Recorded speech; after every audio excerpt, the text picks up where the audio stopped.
জাতীয় নির্বাচন নিয়ে কোনো উপদেষ্টার বিভ্রান্তিমূলক বক্তব্য স্বাধীনতাপ্রিয় গণতান্ত্রিকামী জনগণের জন্য হতাশার কারণও হয়ে উঠেছে। জাতীয় নির্বাচনের আগে স্থানীয় নির্বাচন অনুষ্ঠানের নামে কেন দেশের পরিস্থিতি আরও ঘোলাটে করতে চাইছে, এটি জনগণের কাছে বোধগম্য নয়। স্থানীয় নির্বাচন অনুষ্ঠিত হলে সেটি হবে সারা দেশে পলাতক স্বৈরাচারের দোসরদের পুনর্বাসনের একটি প্রক্রিয়া।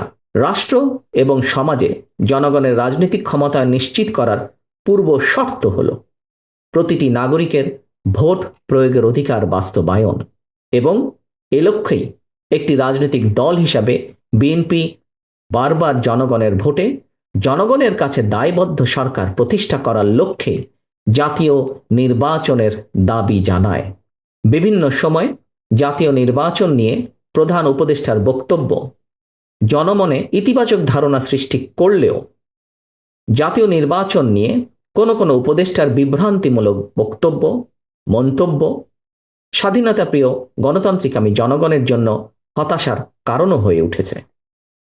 অন্তর্বর্তীকালীন সরকারের প্রতি বিএনপি সহ গণতন্ত্রের পক্ষের সকল রাজনৈতিক দলের নিঃশর্ত সমর্থন থাকলেও সরকার এখনও তাদের কর্মপরিকল্পনায় অগ্রাধিকার নির্ধারণ করতে পারছে না বলেই মনে হচ্ছে। সারা দেশে খুন, হত্যা, ধর্ষণ, চুরি, ছিনতাই, রাহাজানি বেড়েই চলেছে। বাজার সিন্ডিকেটের কবলে পড়ে নিত্য প্রয়োজনীয় দ্রব্যমূল্য নিয়ন্ত্রণহীন।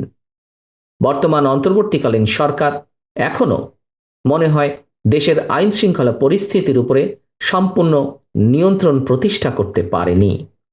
সরকার যেখানে বাজার পরিস্থিতি কিংবা আইন শৃঙ্খলা পরিস্থিতির নিয়ন্ত্রণে কাঙ্ক্ষিত সাফল্য অর্জন করতে পারছে না, সেখানে জাতীয় নির্বাচনের আগে স্থানীয় নির্বাচন অনুষ্ঠানের নামে কেন দেশের পরিস্থিতি আরও ঘোলাটে করতে চাইছে, এটি জনগণের কাছে বোধগম্য নয়। গণতান্ত্রিকামী জনগণ মনে করেন স্থানীয় নির্বাচন অনুষ্ঠিত হলে সেটি হবে সারা দেশে পলাতক স্বৈরাচারের দোসরদের পুনর্বাসনের একটি প্রক্রিয়া, যা সরাসরি গণ অভ্যুত্থান আকাঙ্ক্ষা বিরোধী। গণহত্যাকারী, টাকা পাচারকারী, দুর্নীতিবাজ মাফিয়া চক্রকে পুনর্বাসন প্রক্রিয়ার এই ফাঁদে বিএনপি পা দেবে না, বিএনপি পা দিতে পারে না।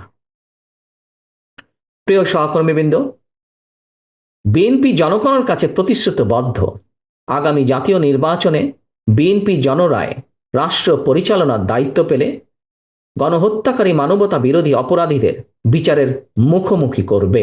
অন্তর্বর্তীকালীন সরকারের প্রতি আহ্বান, সারা দেশে গণহত্যাকারীদের দোসর মাফিয়া চক্রকে পুনর্বাসনের স্থানীয় নির্বাচন অনুষ্ঠানের পরিকল্পনা থেকে সরে আসুন।